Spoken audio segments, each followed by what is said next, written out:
Bom dia, pessoal, retornando. Vamos dar mais uns minutinhos aí. A gente estava com, acho que, 40 pessoas ali, Emerson. Vamos só dar mais uns instantezinhos Ah, aí para que todo mundo. estão Acho que todo voltando, né? mundo. O Bom, pessoal é está a voltando. regeneração fica para outro dia, né? Que não dá para falar tudo. Fica a regeneração para outro assunto no outro dia. Etel vai continuar agora com perguntas e respostas. Se você quiser finalizar o seu raciocínio com relação às suas impressões, às suas expectativas do mundo de regeneração, você pode concluir.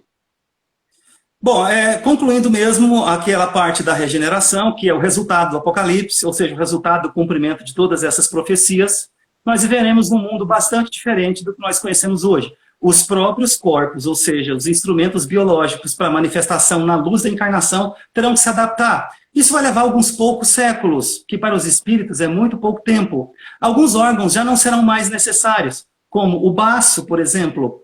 Assim como também eles terão que ser adaptados no aparelho digestivo. Mas isso não importa tanto agora. Nos importa perceber que essas mazelas humanas vão desaparecer. O absurdo da má distribuição de renda não tem mais sentido nenhum, porque não há sentido em se acumular bens, tendo em vista de que nós necessitamos de muito pouco para satisfazer as nossas necessidades de subsistência. Sem falar na profunda satisfação de ser útil ao próximo. Na medida em que nós lembramos de Jesus e colocamos a nossa vida a serviço dos nossos irmãos, aqui traduzido como os senhores conhecem, ninguém tem mais amor do que aquele que dá a vida pelos seus irmãos. As pessoas entendem isso como um gesto dramático, por exemplo, no circo romano. Pronto, eu dou a minha vida para os meus irmãos e vou para o paraíso. Sendo que um ato só e tão simples do ponto de vista exterior, de fora para dentro, não resolve a problemática humana de dentro para fora. A palavra converter indica claramente qual é o processo de transformação. Converter em latim, derramar de dentro para fora. A verdadeira transformação é de dentro para fora. Se ele percebe que ele não precisa mais acumular e que ele não tem inimigos, não tem ameaças, para que ele vai colocar muro nas casas? Para que ele vai cercear quem entra e quem sai das suas habitações? Então serão todos bem-vindos, e o reino de Deus será proclamado na face da terra. Como diz o Apocalipse, a cidade santa de Deus tem suas raízes no céu, e ela faz um movimento de cima para baixo, ou seja, ela desce fincando as suas raízes na terra, de forma que a cidade santa de Deus, representada numa árvore, cresça, floresça e dê frutos, até que nós possamos dizer: o reino deste mundo se transformou no reino de nosso Senhor e do seu Cristo, e ele reinará para sempre. Bom, isso encerra a nossa proposta hoje, porque eu não posso falar muito de regeneração. Obrigado, Tânia, à disposição. Estamos à disposição para perguntas, contribuições, coisas com as quais vocês não concordaram, o que é perfeitamente natural. Estejam à vontade, né? Emerson, eu até fiz um comentário aqui perguntando, e aí, pessoal, cadê as perguntas e tudo? E foi meio que unânime de que a ideia era que você continuasse falando o máximo possível para que a gente fosse aí bebendo dos seus conhecimentos, aproveitando o máximo possível, né? Então, mas eu Se não sei perguntar se. é bom também. Vocês perguntar é bom, vocês falam, vocês perguntam mais diretamente o que vocês querem saber. É. Bom, eu acho que uma dúvida que eu tenho percebido também, que ninguém postou aqui agora, ninguém mandou, mas que eu acho que talvez seja interessante você tecer alguns comentários sobre isso, é sobre alguma expectativa do porvir, né? Você falou que não são transformações de muitas décadas, de muitos séculos. O que que a gente pode esperar aí no Sim. porvir próximo, coisa de 10 anos, 50 anos? Como que seria exatamente nesse sentido? Essa é uma pergunta muito interessante, porque todos nós, inclusive eu, nós temos necessidades de datas. Porque as datas apontam uma medida duracional de tempo que nós compreendemos. Lembram-se do começo da nossa conversa, a nossa compreensão linear do tempo? Mas os espíritos não se ocupam de datas. Suponhamos que eles dessem uma data para o que se chama segundo ceifador, que está vindo aí. Vai ser daqui tantos dias. Nós começamos a sofrer agora, e não daqui a tantos dias. Então, um atavismo é algo que obsta ao nosso progresso. Todo espírito sério, em raríssimas circunstâncias, aqui como exceção, evitam datas. Uma obra que sai dizendo, nesse dia, naquele outro dia vai acontecer isso, vai acontecer aquilo, geralmente não tem fonte séria, mas tem as exceções que são honrosas. Então, nós não podemos apontar datas porque os espíritos não nos revelam, e aquilo que eles não nos revelam, nós não sabemos. Nós é que estamos enclausurados num plano tridimensional. Eles estão no plano superior, eles têm a ascendência sobre nós. Mesmo assim, o que está para o porvir? Eu quero que os senhores meditem nos seguintes termos, porque eles começaram lá no Antigo Testamento. Estão no Apocalipse de João, ditado por Jesus Cristo, e continuaram na boca de alguns profetas sérios da nossa era, que claramente diz o seguinte: 2/3 da terra, da população da terra, 2/3, é inidônea para a regeneração. Não usam essas palavras. Lá atrás, um profeta da antiguidade vai dizer a mesma coisa com outras palavras. No Apocalipse, outras, e alguns de maneira mais clara. Então, eles são unânimes. A ideia é a seguinte: 2/3 da população da Terra não pode permanecer no nosso planeta. Por quê? Porque ele muda de destinação e passa a ser de provas e expiações. Deixa de ser de provas e expiações e passa a ser de regeneração. Nós estamos no recrudescimento da transição. Os senhores concordam que algo há de acontecer para reduzir a população da Terra, porque a rigor não é para reduzir, é para trocar. Quem quer participar da regeneração tem que ter uma atitude espiritual de sabedoria condizente com a nova ordem. A principal delas é extirpar todo e qualquer mal do seu psiquismo. Eu vou dar para vocês uma receita de bolo, que ajuda a responder a pergunta do nosso irmão e coloca muito bem essa questão para a transição. É uma receita que, se vocês aplicarem em vocês mesmos, o que é um problema individual, eu não digo para ninguém fazer nada, eu faço em mim, vocês fazem em vocês, se vocês virem valor nisso, que é uma espécie de regra áurea nas suas 4 diretrizes e que nos dá idoneidade para a regeneração. Primeira delas, não pensar no mal. Segunda, não praticar o mal. Terceira, não desejar o mal. E quarta, não desejar o mal nem para os maus. Então é pensar no bem, dizer o bem, desejar o bem e não desejar o mal nem para os maus. Quando vocês veem aí na televisão um irmão infeliz, coitado, que porventura foi pedra de tropeço na caminhada de alguém, assassino, sei lá mais o quê, e o repórter vai entrevistá-lo, ele faz escárnio das famílias das vítimas. O que é que vocês desejam? Vocês pensam assim: não, eu perdoo esse irmão em nome de nosso Senhor Jesus Cristo por todo o mal que ele fez e rogo a Deus que derrame sobre ele a sua luz e as suas bênçãos para que ele se arrependa? É isso que vocês desejam? Ou vocês desejam outra coisa? Desejar o mal para os maus é desejar o mal. E quem deseja o mal é o primeiro contaminado pela própria maldade. Por que desejar o mal para os maus se os maus são autocondenados?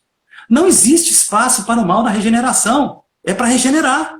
É só para o bem. Porventura não conseguiu superar alguns atavismos? Vai ter todas as condições para superar, porque vai ter todos os seus recursos à sua disposição. Nunca jamais será abandonado, nunca mais conhecerá indigência, solidão. Mas ele precisa ser cidadão de regeneração. Aqueles que praticam o mal, gostam do mal e afundam nos vícios, fazem parte dessa proporção de 2/3 que não pode permanecer aqui. Mas também não é nenhuma tragédia, porque eles serão espalhados, conforme nos tem explicados, por 8 orbes. Imagina, senhores, 8 planetas, ou satélites, não importa, depende da situação. Tem satélite de Júpiter, por exemplo, que é muitas vezes maior que a Terra, né? 8 casas que os abrigarão, tendo em vista as escolhas que eles fizeram, porque estão de conformidade com as provas e expiações recrudescentes que elegeram para a própria senda evolutiva do progresso. Então, não vai ser mais essa coisa linda e maravilhosa como tem sido a Terra para eles. Vai ser muito mais difícil. Mas o que é que se vai fazer se é a casa que eles escolheram para ele? Então, o porvir é transformador. Nós vamos ter momentos muito impactantes para muito breve. Mas isso não tem importância para nós, porque isso não resolve nada para nós. O que resolve para nós é a nossa fé, ou seja, a nossa sintonia, harmonia e fidelidade com Deus. É a nossa fortaleza moral, é a nossa consciência translúcida. Então vamos iluminar a alma, vamos nos libertar do medo, vamos valorizar o valor de viver, que começa na família. Ok? Legal. Eu estou com mais 2 perguntas aqui. Uma delas, o Cairo fez uma aqui no grupo da Mac Luz, e Etel, não sei se é assim que pronuncia o nome dele, ele pediu e falou assim, ó, eu gostaria de saber sobre esse segundo ceifador. Sabia, né? Não tem jeito, né? Foi Etel que perguntou? Etel? Ou esse irmão aí? Bom, o que que nós sabemos do segundo ceifador? No campo da forma, não sabemos nada. O que que os espíritos nos dizem? Não tenho autorização para falar sobre isso. Então, o que que nós podemos dizer? O que indica o Apocalipse. Que o Apocalipse aponta esses ceifadores. O Apocalipse, basicamente, é para alertar o que ele chama das igrejas da época, corrompidas, algumas indiferentes, outras praticando o mesmo mal. Ou seja, chamar, através dessas igrejas, a atenção das populações, como também prevenir com relação ao que está para acontecer e que deve ser evitado. E falar da ceifa, ou seja, falar de uma colheita que vai fazer uma separação do joio e do trigo. O Apocalipse aborda esses temas. Quando se fala de um segundo ceifador, nós estamos falando de um recurso de que se lançará a mão à espiritualidade superior para o recrudescimento desta separação. Então, um ceifador, que é um símbolo que vem da antiguidade, lá da colheita, que é para ceifar, que é para cortar, é muito dramático para apontar os acontecimentos no campo da forma a partir do ano em que nós estamos. Hoje nós estamos no ano de 2020. Mas o ceifador claramente dá a entender, neste símbolo poderoso, que tem que separar o que interessa do que não interessa. Não estou falando das pessoas, porque todas elas têm valor para Deus. Estou falando da atitude espiritual predominante. Nosso planeta tem 2/3, mais ou menos, ou seja, em torno aí de 5 bilhões e 200 milhões de habitantes, de profanos. Ou seja, espíritos que vivem como se nunca fossem desencarnar. Fervorosos devotos do próprio ego. Ou seja, egoístas, recrudescentes egoístas, que encontram no prazer a própria felicidade. E na expressão biológica da vida no corpo físico, a própria fonte da vida. Ou seja, confunde tudo. Superficializa e materializa tudo. Quando todos nós deveríamos, no mínimo, nos perguntar o seguinte, mas de onde que eu vim? E outra coisa, o que vai acontecer comigo quando eu tiver que desencarnar? Como é que eu vou estar? Quem eu vou encontrar? Para onde é que eu vou? Essas coisas fazem sentido, mas os profanos não as consideram, porque para eles o prazer é a própria felicidade. Essa é que é a população inidônea. Eles vão sofrer de maneira clara e ostensiva a ação desse segundo ceifador. Que recurso virá? Não sabemos. E nós só poderíamos aqui especular. Mas nós já tivemos um primeiro indicativo. Não precisou de guerra nuclear, que era o que estava para acontecer. Não sou eu que diz, os espíritos nos instruem a todos nós de fonte séria.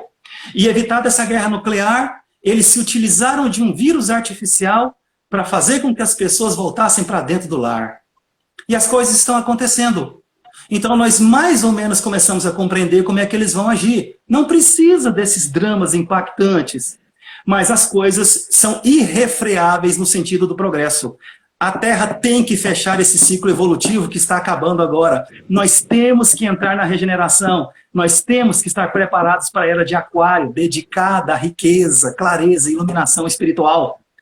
É o fim do materialismo, o fim da maldade no planeta.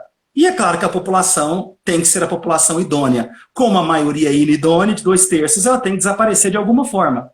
E aí haverão os fenômenos que são os de que a espiritualidade que nos administra e nos governa lançarão mão para a troca dessa população.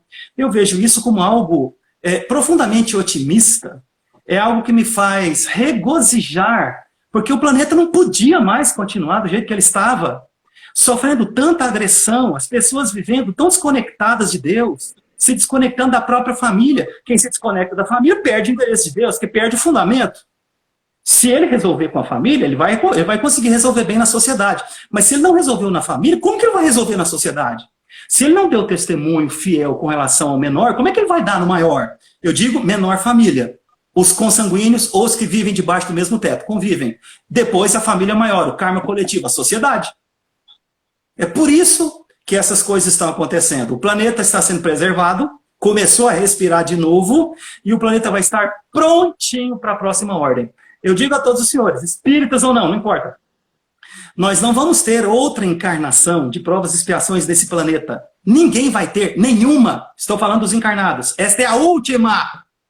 Não dá mais tempo, não tem jeito. O que nós podemos fazer? Merecer reencarnar aqui mesmo na regeneração. Olha que maravilha. Será que alguém pode aspirar a um paraíso superior a esse? Porque o que adianta para nós um paraíso indizível se para nós paraíso não é? Então o paraíso é uma terra melhor. Para mim já é o paraíso. Agora imagina um paraíso maior que esse. Então não nos preocupemos com o segundo ceifador, mas nos preparemos, porque a preparação é interior, não é exterior. É a fortaleza moral interior, não é nenhum tipo de fortaleza material exterior. Isso não vai adiantar nada, não vai resolver nada. Quem somos nós para frear esses acontecimentos? Mas nos preparemos, porque ele vem mesmo, não tem jeito. Seria uma ilusão, seria que eu não repassar para vocês o que nós sabemos de verdade, se eu não dissesse isso. Agora, eu pergunto de novo, e daí? Vocês sabem quantas vezes nós já desencarnamos e reencarnamos? Por que ainda tem gente que tem medo disso? Eu não entendo. Quantas encarnações vai precisar para perder o medo? Vocês sabem qual é o problema da desencarnação? A ignorância em torno do fenômeno. Se vocês soubessem direitinho o que é desencarnar, mas eu digo direitinho, saber direitinho, com as suas minúcias, eu garanto para vocês, vocês não gastariam um único segundo das vossas vidas preocupados com isso. Então, para que nós vamos nos preocupar? Ai, meu Deus, vou morrer de coronavírus ou não? Vocês vão todos morrer de algum jeito, eu também. E daí, se for coronavírus? Não vai ser. Nós estamos vendo aí que é um vírus fraquinho. Já tiramos de letra, tá? Já estamos caminhando aí para outras situações. Não sei se boas ou não, não importa. Estamos caminhando para outras situações. E vamos ficar preocupados se vamos desencarnar ou não. Qual é o sentido disso? Não tem sentido. Porque a vida continua. E como disse André Luiz, a morte é o jogo escuro das ilusões. E aí? Sim. Você citou aí por mais de uma vez a questão dos 2/3 da população. Aí Sim. Surgiu uma pergunta aqui, se esses 2/3 se referem a 2/3 dos encarnados ou de toda a população do globo? Toda a população vinculada ao globo. Só que essa população está preservada nas suas proporções, tanto de encarnados quanto de desencarnados. Eu vou me movimentar um pouquinho aqui, porque eu estou com medo da bateria do celular acabar. Então eu vou conectá-lo, mas eu vou continuar aqui, tá vendo? Ó, estou encarnado. Ó. Tem mais uma pergunta, Emerson, que o Cairo perguntou. Qual seria o papel do Brasil na regeneração, na transição e na regeneração como pátria do Evangelho? Bom, na regeneração podemos falar muito pouco, porque eu precisaria de mais tempo para explicar as modificações que serão necessárias. Para a transição tem um papel importantíssimo. Não é porque eu estou encarnado no Brasil. Então o meu objetivo não é puxar a farinha para mim. Ou seja, favorecer a compreensão de nós mesmos desses fenômenos. Mas o Brasil, do ponto de vista geológico, é a terra mais segura do planeta. Observem. A terra mais segura do planeta. Primeiro porque está no hemisfério sul. O hemisfério norte, praticamente em nada será preservado. Se vocês observarem, o karma mais pesado está lá. Na colonização dos Estados Unidos, feita pelos puritanos, na colonização espanhola no México, e mesmo na América Central, como também o karma dos europeus e dos asiáticos do norte, que não é brincadeira. O karma mais pesado está lá, não há dúvida nenhuma. E pouquíssimo do hemisfério norte será preservado. O que será preservado está no hemisfério sul. Então, é América do Sul, Oceania, parte da África. Só que o Brasil, nesta região do hemisfério sul, é a terra mais segura, porque do ponto de vista geológico, é a camada, vamos dizer assim, tectônica mais densa. Se vocês observarem a falha geológica da Califórnia, passa e desce contornando a Cordilheira dos Andes, pega o Chile, que tem muito terremoto, vocês sabem, até lá embaixo. E o Brasil fica no meio dessa falha geológica do Pacífico, e a outra que está no Atlântico. Quando começarem os acontecimentos mais adiante, todas as pessoas vão se perguntar, meu Deus, o que está acontecendo? Para onde que eu vou? Qual é um lugar seguro sobre esse planeta? E as pessoas vão dizer, é o Brasil. E eles vão começar a vir para cá. Por quê? Terra segura. Agora eu tenho uma notícia melhor ainda para nós. No Brasil, qual é a terra mais segura? O Centro-Oeste. Ou seja, estamos muito bem no Goiás, graças a Deus. Agora, para ser mais específico ainda, o epicentro de segurança vai ser o Mato Grosso, para ser mais específico. Então, estou falando do papel do Brasil como terra segura para receber todos os outros povos, porque eles virão para cá. Porque nós teremos modificação no mapa geológico da superfície, que eu citei antes para vocês. Não há dúvida nenhuma, né? Recomendo aos senhores que desejam se aprofundar muito disso, a leitura de algumas obras. Uma delas eu vou citar agora, Mensagens do Astral, do Ramatiz. Vocês vão ver que tem muito detalhe, está claramente apontado lá por via mediúnica segura.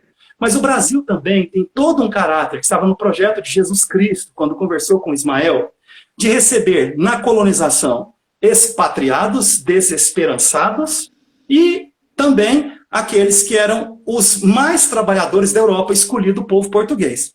Nessa mescla, nessa mistura que estava programada, e Deus está interessado em mistura, ele não quer saber de preservação de raça.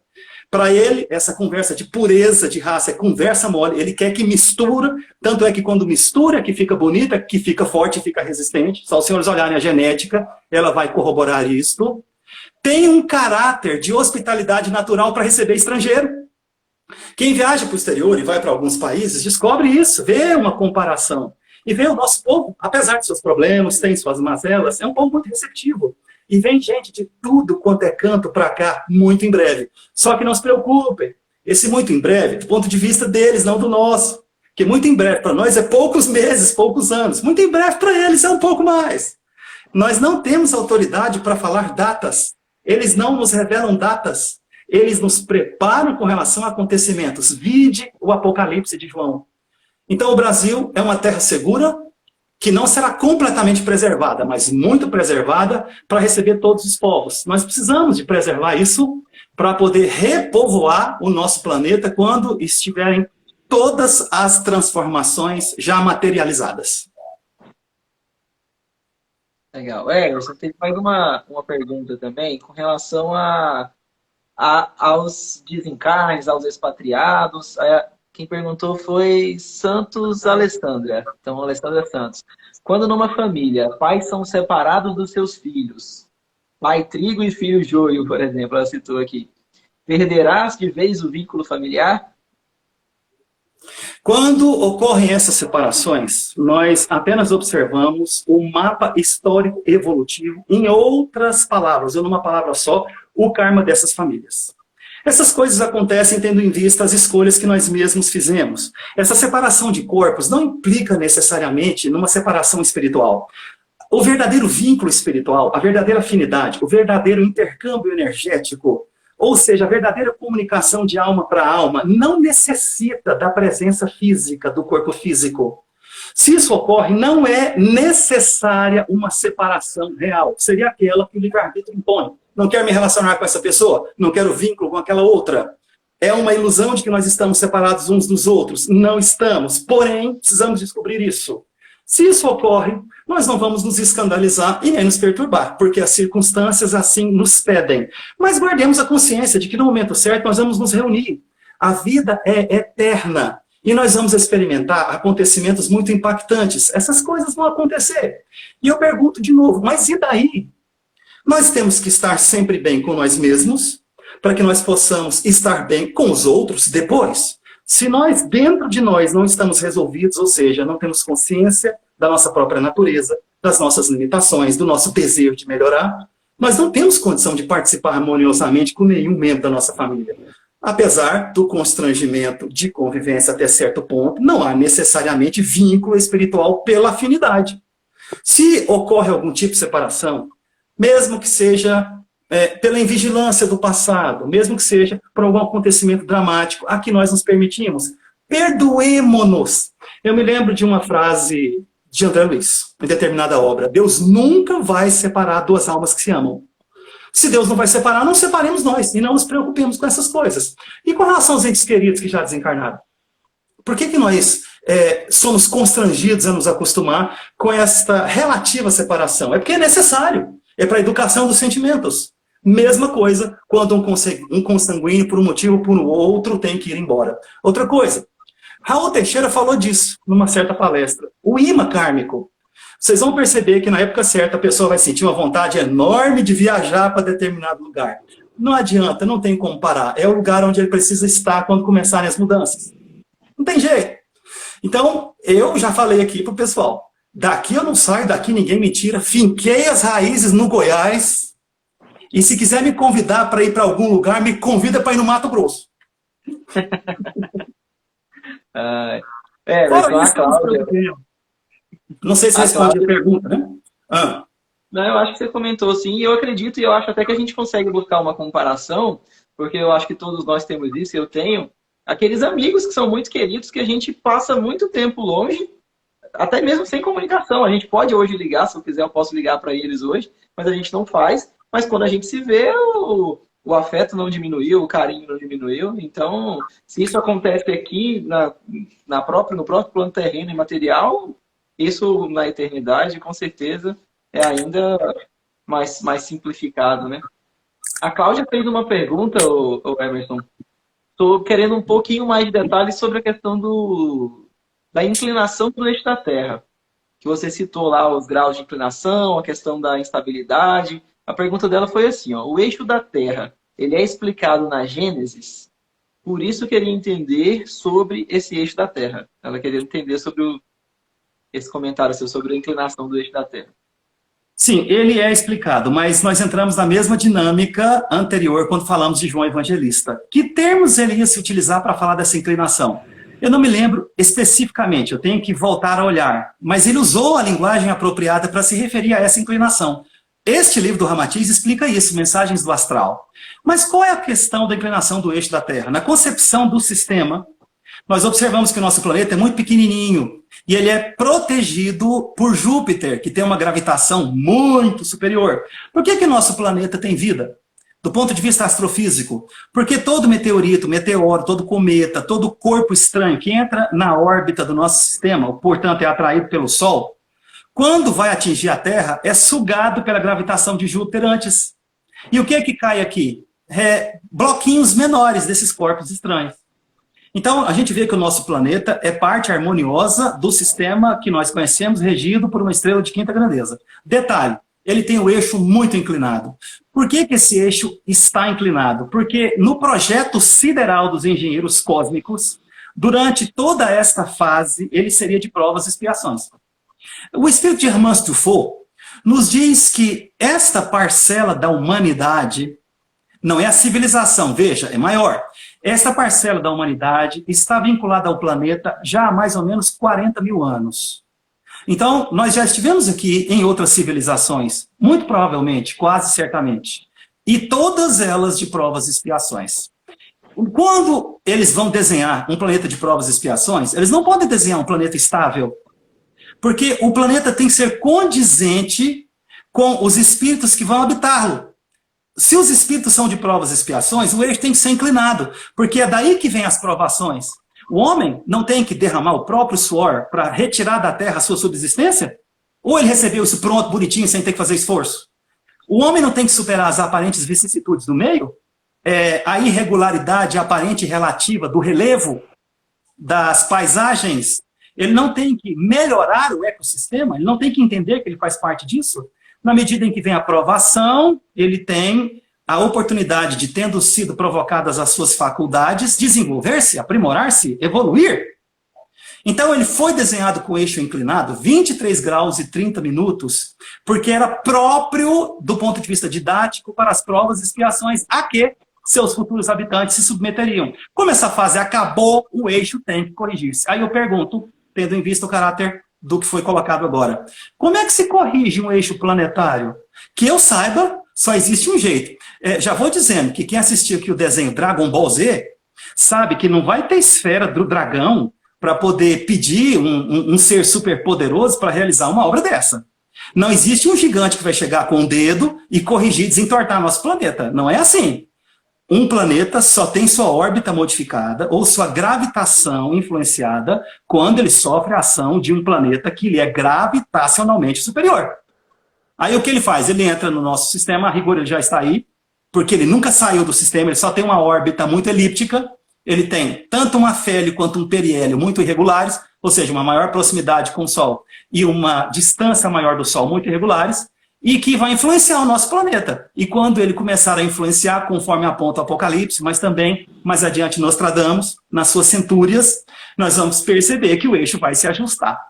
Vocês sabem que essas coisas já foram desenhadas na concepção original do sistema? Não foram adaptadas agora porque nós vamos mudar de destinação. São parte de um projeto maior. Alguém me perguntou aqui, não sei se o senhor me permite comentar, sobre as profecias de Nostradamus e as suas centúrias, mais especificamente. Segundo o autor espiritual extremamente coerente e ultra esclarecido Ramatiz, De novo, Nostradamus é um dos profetas mais sérios do Antigo Testamento. Se eu não me engano, especificamente Isaías.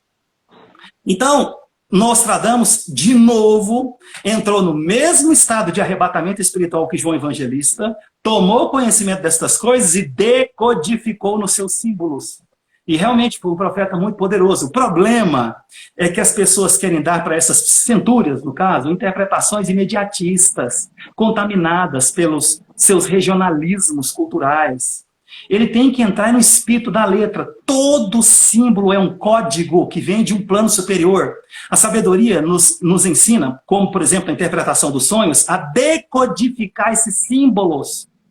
Então, da mesma forma como nós não podemos dizer que uma ciência não merece ser levada em alta conta porque ela é abusada nos jornais ou nos folhetins vulgares, nós também não podemos dizer que um profeta como Nostradamus não é sério porque a maioria abusa das interpretações. Também abusam do Apocalipse. Quem é que ousaria dizer que João Evangelista não foi um profeta sério? Foi seríssimo, tanto que Jesus se expressou através dele.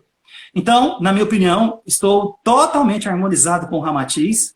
Nostradamus, com as suas centúrias, é um dos mais sérios profetas da nossa civilização, ou seja, da nossa era depois de Cristo. Bom, você já respondeu a pergunta sobre Nostradamus. E aí, para a gente já caminhar para o nosso encerramento, tem mais uma pergunta que foi do Caio também, que ele perguntou, pediu para você dar a sua opinião, se se grande parte dos nossos irmãos, que ele citou aqui, que representam o joio, se eles vão ser ceifados através do suicídio também.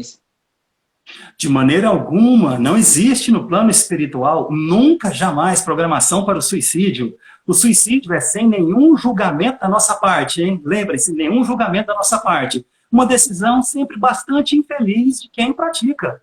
Porque o suicídio não resolve nada. Nós sabemos claramente que não somente ele não perde esses problemas dos quais ele quer fugir, mesmo que seja uma espécie de indigência espiritual, um vazio existencial, como ele vê todos eles multiplicados, com agora outros problemas somados no plano astral.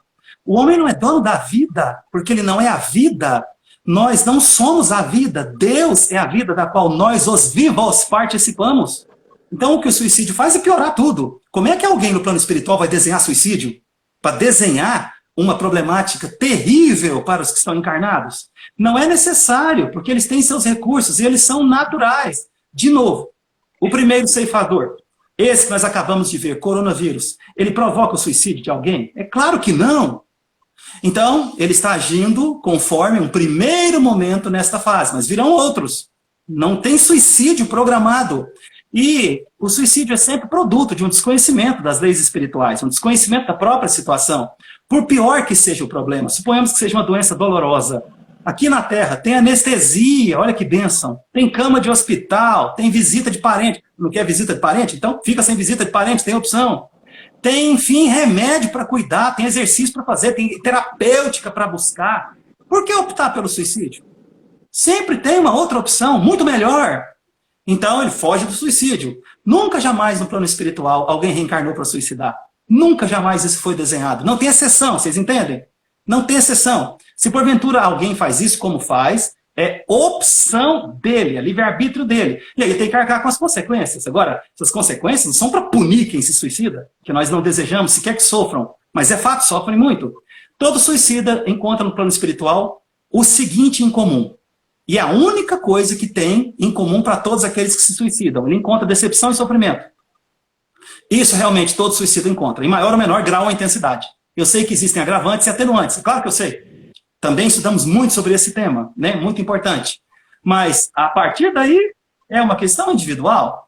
É muito melhor aguentar tudo aqui, tranquilo, resignado, e seja o que Deus quiser, do que fazer uma opção tão infeliz. Não pensem que no plano espiritual eles têm esse tipo de desenho. Jamais. E aí? Bom, Everton, eu acho que nós estamos aqui já há 1h35 conversando. Foi excelente, foi muito rico. Algumas pessoas perguntaram aí se essa conversa, se essa live vai ficar disponível.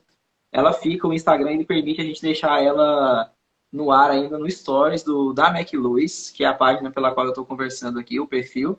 Então vai ficar disponível no Stories por 24 horas. aquela primeira parte que a gente fez já está lá, já está disponível, e a gente vai disponibilizar essa segunda parte aqui também. Agradeço demais. Essa foi a primeira vez que a gente na McLuhan fez esse modelo de estudo, e na minha opinião foi riquíssimo, foi muito proveitoso.